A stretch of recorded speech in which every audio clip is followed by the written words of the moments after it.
some other automotive associations in Mexico for light-duty vehicles, heavy-duty vehicles, and we have an excellent relationship and interchanging communication with different auto makers and auto parts associations around the world. This is an incredible rainbow of the different companies that are part of this association of today. Now, I would like to start looking at the map of the world manufacturing of batteries. Look at this. This is an incredible chart from almost 25 years ago, where we can see that 25 years ago, we just manufactured almost 80% of the volume in 3 different regions: United States and Canada, Western Europe, Japan and South Korea. They were manufacturing 40 million vehicles, same amount of the vehicles that they are manufacturing on this day. Most of the growth is being on other countries like Mexico and China, Eastern Europe, India, government. So it is important to have a presence on those countries in order to increase your sales force. We can see here that in 2017 we were very close to go on to the 100 million vehicles in one. Unfortunately, this year we went down to almost 70 million vehicles. I think recession due to COVID that everybody knows. But I'm sure that we are going to come back, and we are going to come back with a higher number. So today we are 70 million, but I'm sure that in some years we are going to be breaking our record of 90. Here you will see different brands around the world where most of them are with the presence of manufacturing in Mexico. At least the most important ones, like Volkswagen, Toyota, Nissan, Chrysler, General Motors, Hyundai, Ford, Honda, Daimler, BMW, Mazda, all of them with a presence of manufacturing. Now, talking about the volumes by different countries. China is leading this graph with more than 25 million vehicles in 2018, but 96% of that production stayed in China. Same happened with the United States, the second one. That is, 14% of the production is going outside the United States. So, Japan, Germany, Mexico, and Korea are the largest exporters of cars in the world. So Mexico, very similar than Korea, we are most for export market. We are the 6th largest producer, and we are the 4th most important exporters of passengers. Now, our market for auto parts and even for light vehicles like heavy-duty trucks is the North America, Canada, United States, and I want to share with you how the numbers of manufacturing in this region is looking. We could see 2019, a year, a standard year, normal year, that we were manufacturing above 16 million. Normally, we were manufacturing between 16 million to 17 million. This year, it was a big change. 2020, due to the condition in the second quarter, where we dropped up to 1.5 million. We will see that the second semester of this year is going to be almost even better than the second semester of 2000. We are coming back in the third quarter with 4 million, and the forecast for this fourth quarter is 3.3 million. We are going to be stronger than the previous year. Now, for the 2021, we are going to be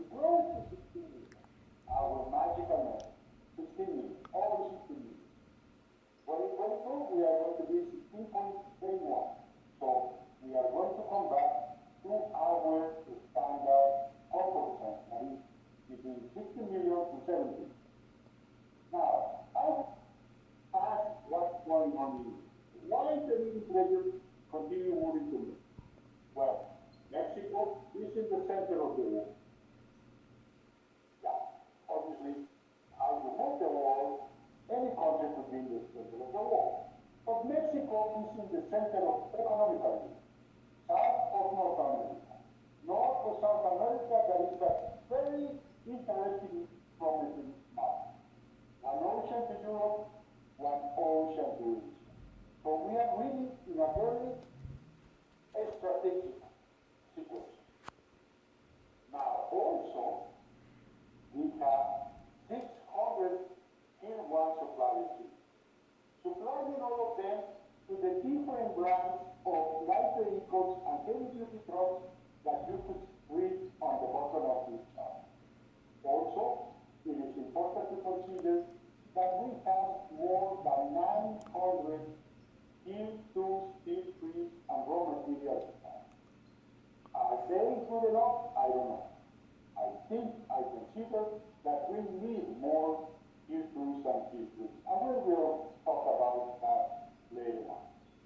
Now, we learned that Mexico is exporting most of the production of light vehicles, and this is thanks to the free trade agreement that we have. 13 free trade agreements with 52 countries that allow us to export this year the figure of almost 2.5 million vehicles and 64 billion in our economy. Now, how important is the automotive industry for Mexico? Mexico is the second largest industry in the country.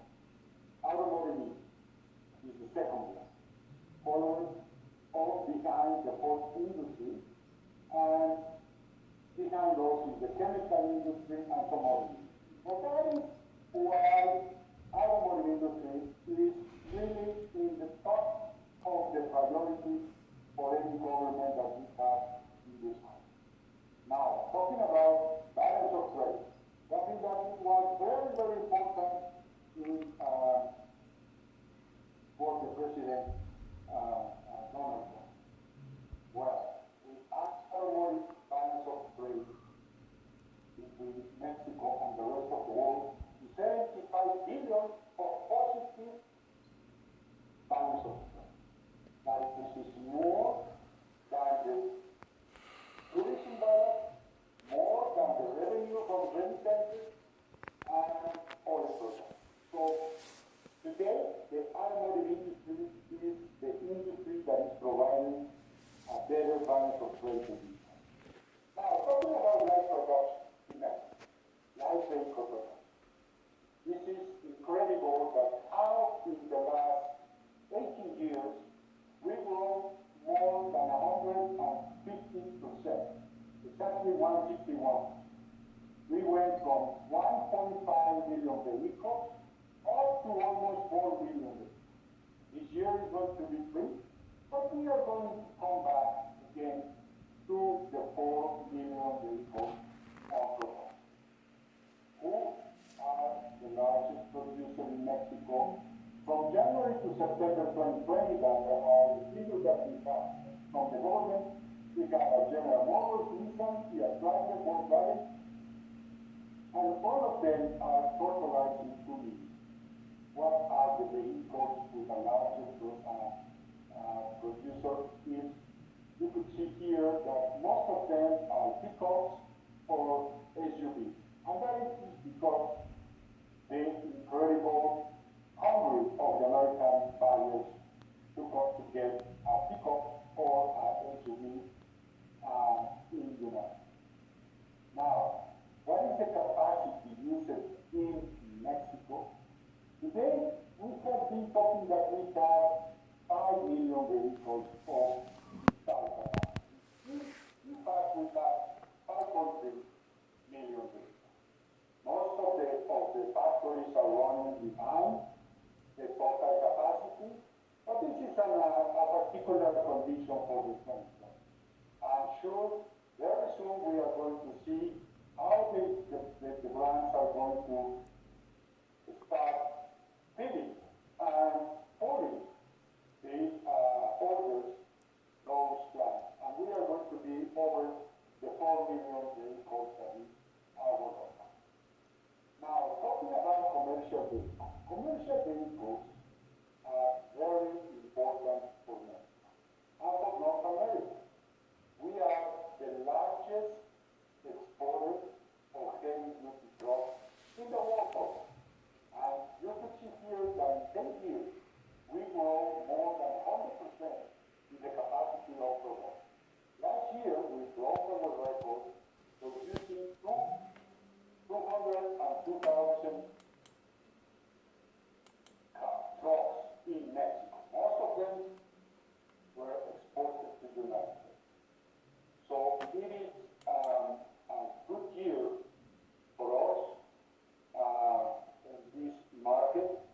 I'm sure the heavy-duty trucks are going to be very highly interested to understand what is your capability in Korea, in South Korea, that could be used in this important field.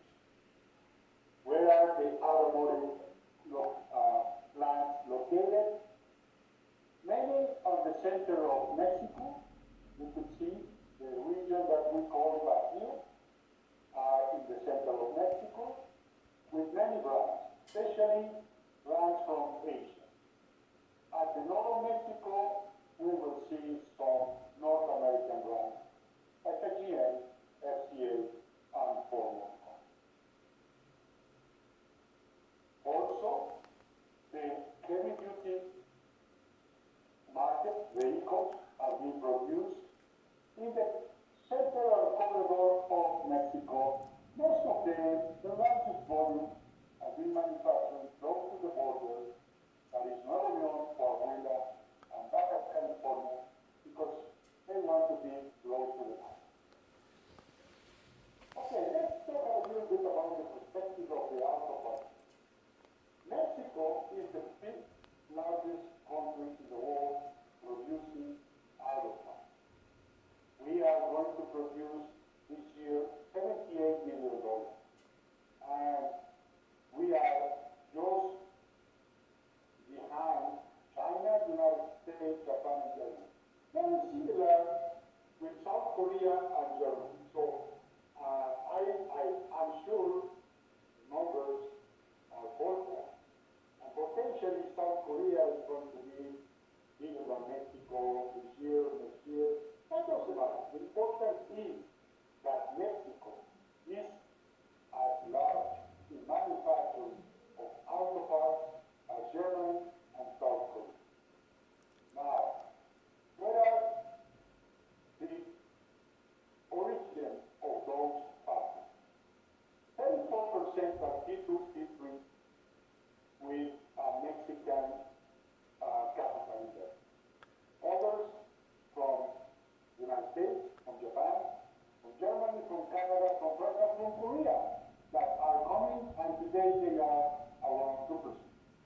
Sometimes these different nationalities could be considered as the Mexican auto parts sector is not really. I don't care if it's Mexican or not. What is important here is that with these different origins of capital, we have the opportunity to be, for one young engineer, could start manufacturing or producing or supervising alone in American companies. 3 years later, maybe the same supplier part is going to a German company. 5 years later, to a Japanese company. That individual in 10 years is going to have the opportunity to learn the American way of doing manufacturing, the German, maybe the Korean, or the Japanese. So he is going to have an international training. And obviously that individual is going to be a real success. And a superlative technician or operator of equipment, but with that opportunity to learn from different companies. Now, what is going to be our forecast for following year? Last year, we were $98 million of manufacturing parts in Mexico. This year, we are going to drop to 78. But, as I mentioned, we are going to recover for 2021 and 2022.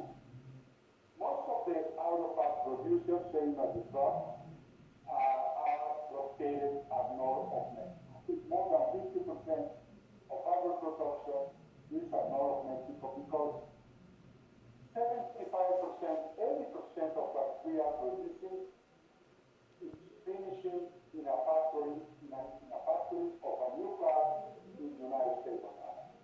We have, as I mentioned, the dark area named Bajío that are now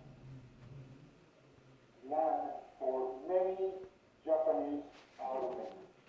And today they represent 30%. Talking about employment, 90% of the employment in the automotive manufacturing industry is in place in the auto parts. Almost 822,000 employers are working today in our industry. And we are coming from 864,000, that is a reduction of 5%, but we are going to recover our capacity of employment in a couple of years. Now, talking about our production. Our total production this year is going to be 77 billion. 56,000 and 2,500 are going to be in the United States and Canada. 91% of our exports are going to the United States and Canada. But also, 53% of our imports of raw materials and tier 2 components and tier 1 components are coming from the United States and Canada. So that is why North America, US, Mexico, and Canada are doing what is important for the Mexicans. Now, talking about the supply chain and where is your opportunity? Here, in a developed country like Korea, I'm sure, you have a perfect example. You have the OEMs. In Mexico, we are very lucky to have almost everyone. The most important tier 1, 600, and the manufacturing processes for injection molding, combing, forging, sorting, many processes. We need and we have less of 200 of these tools that we should have. How we are going to change this diamond shape into a triangle? Through the foreign direct investment, that is, if our Korean manufacturer is located in Mexico, we call the Korean tier 2 suppliers to come to Mexico and support them in Mexico. That is one way. Another way is linking Mexican suppliers, because today there are many companies supplying the tier 1 layer of the supply chain, but they don't know each other. And that is something that we have to work very hard to identify the Korean opportunities into the OEM and into the tier 1, but also the Korean opportunities to buy from American, Japanese, or European companies that are located in Mexico as a tier 2. Now, what are the most important components that we manufacture? Harness and cable, seat components, engine, seat bolsters, stampers, brake mechanism, airbag and seat belts, devices for air conditioning, lighting, all of them are summarizing $65 billion. I could mention that, remember, those 60 million vehicles that is where we would like to be between 15 million and 30 million passenger cars in North America. Well, all the wiring harnesses, all the seat covers, all the brake mechanisms, all the airbags, all the seat belts are being manufactured in Mexico. For those, almost 70 million.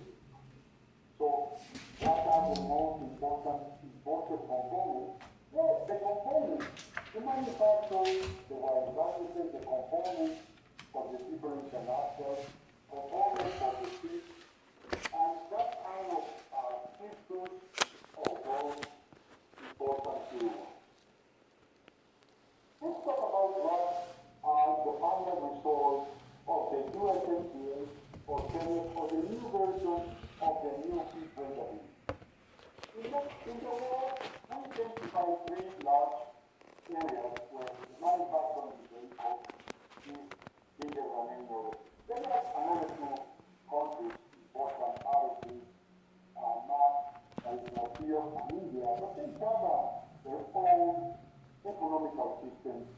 And what I want to show here is that for South Korea and Japan, when they start to buy components from a low-cost country, in South Korea and Japan, you have many countries like China, Philippines, Vietnam, Malaysia, Thailand, and some other ones, where you could buy components with intensity.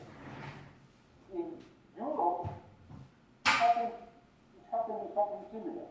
You have Eastern Europe, you have Turkey, Tunisia, Morocco, Egypt.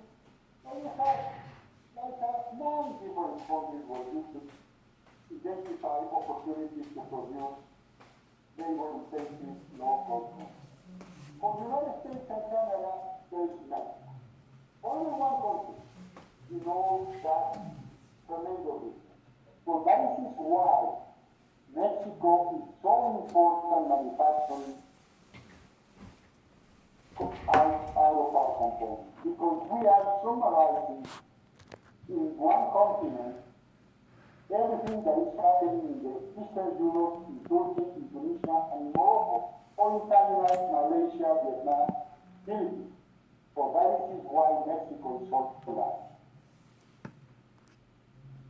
Now, how competitive is Mexico? Competitive in a standard factory of 700 employees, and you have 350 labor and some engineers and production workers. 700, a mix. Well, dollars per hour. Eastern Europe is the most expensive one, considering the low-cost countries, Czech Republic, Poland, Hungary, China, Turkey, Morocco, all of them are more expensive than 3.7. It's a standard dollar per hour in Mexico. I am talking not years later. I'm talking about average of our automotive manufacturing. Malaysia, Thailand, Indonesia, Vietnam, Philippines, they are even more complex. Now, how important is the auto parts in Mexico? We export last year $17 billion to the United States. We export in equivalent money in passenger cars almost 55 billion. And in heavy duty trucks, 40 billion. So we export more auto parts than passenger cars and heavy duty trucks together. So really, what is important in the automobile sector in North America is the auto parts. We come to Mexico and we are of that important market. Now, what is the real opportunity that we have after this new NAFTA agreement? Here you will see all the imports that we have in the North American region from China, from Japan, from Germany and Korea. Only these four countries are totalizing almost 8 billion. 29 from China, Japanese, Germany, and Korea. Japan, and Germany, and South Korea, you should understand it because they have manufacturing plants in the area, in the continent. So you have to deliver components, engines, and many other parts from your own country. For China, they don't have any plant for passenger cars in North America. And they are exporting 10 billion. So we consider that the big opportunity for this region is to bring some of the China, Japan, Germany, and Korea components into the manufacturers that are already in the North American region, or companies that are will come from these big four countries into Canada, USA. What's happened with the NAFTA and the new USMCA? At NAFTA, the slightly cost used to have only 2.5 for rule of origin. It was the only rule that you have to achieve in order to consider your car as a free of use. Now, it is going to be 4 rules for the light vehicles and pickups that are going to be very difficult to achieve. So it is going to be 75 for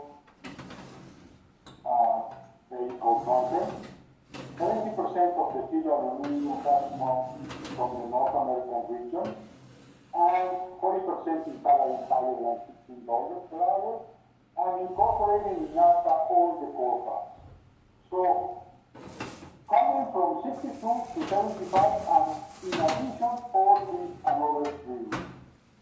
So let's see what is the assumptions today. The American brand, General Motors, Ford, and Chrysler, because most of the engines and transmissions and drive shafts and axles are being produced in North America, and you already have 17, maybe even more in some vehicles. The new manufacturing plant that came, most of them to Mexico in the last 5 years, they came and they are producing their first car. They came with the previous free trade agreement rules. And the previous free trade agreement rules allow them to come to Mexico, achieving 50%, and with the 50% for the first vehicle, they were going to be able to export the vehicle duty-free. Now they will have to jump from 50% to 75% in the next vehicle. And the North American with previous production like the Volkswagen, Honda, Nissan, and Mazda, they are already in 62.5. So they will have to bring the jump from 70 to 75, from 50 to 75, very high jump, 62.5 to 75. So that is going to be, in consequence, the obligation to buy more from the North American region. So that is going to bring us additional 9% on volume out of Mexico because that is particular condition. So we are going to have almost $10 billion of more purchase because the USMCA. And that is a big opportunity for any of you to participate in that incremental purchase in the North America. What is going to be the consequence if a car is not achieving, or a truck is not achieving the new rules? For the light vehicles and the heavy duty trucks, it's very minimal, 2.5%. But for the pickups and the tow trucks are going to be 25. Auto parts that have to come from 60 to 65 to 70 or 75 depending on the auto part, it is going to be an average of 2.2. So the penalty is not really substantial like vehicles and trucks. But in pickups and tow trucks, it's going to be impossible to export or to cross the border southbound to northbound or in reverse if you don't have the rules achieved. Now, remember the section 232 that is steel and aluminum right now States. Now, it was a study to the possibility to implement the 232 into the production of cars and output. That will affect all the exports into the United States from South Korea, from Japan, or from Europe. And that is going to be a very big impact for many brands outside the United States. Proof this. In the last year, outside the United States, outside of Mexico and Canada, the United States import 3.6 million vehicles from different countries, different brands. And for example, Italian brands, Ferrari, Lamborghini, Maserati, the people is going to be buying cars from those incredible brands, paying 25% more without any problem. But Korean brands, Kia and Hyundai export Korean cars from outside Mexico or Canada for almost 700,000. Those 700,000 cars is going to be impossible to be sold in the United States with a tariff of 25%. Impossible. So definitely, if that is going to happen, the brands around the world will have to increase their manufacturing, in particular in the United States. Now, close to be finished, example of engineering center. Very expensive today to have an engineering center in an expensive country, obviously. And the brands, the OEMs and the tier ones will have to increase their engineering capabilities and capacity for the new generation of vehicles. Autonomous driving, electric vehicles, hydrogen cells, whatever it's going to be different as we have today. And if you are not investigating in that new vehicle, you're going to be out of time. And you don't want to be on that. So, OEMs like Volkswagen, like Ford, like FCA, like General Motors, like Nissan, they have a very important engineering centers in Mexico. Also, tier one from Germany, from France, from the United States. All of them, they have a very good presence on engineering centers because we have a very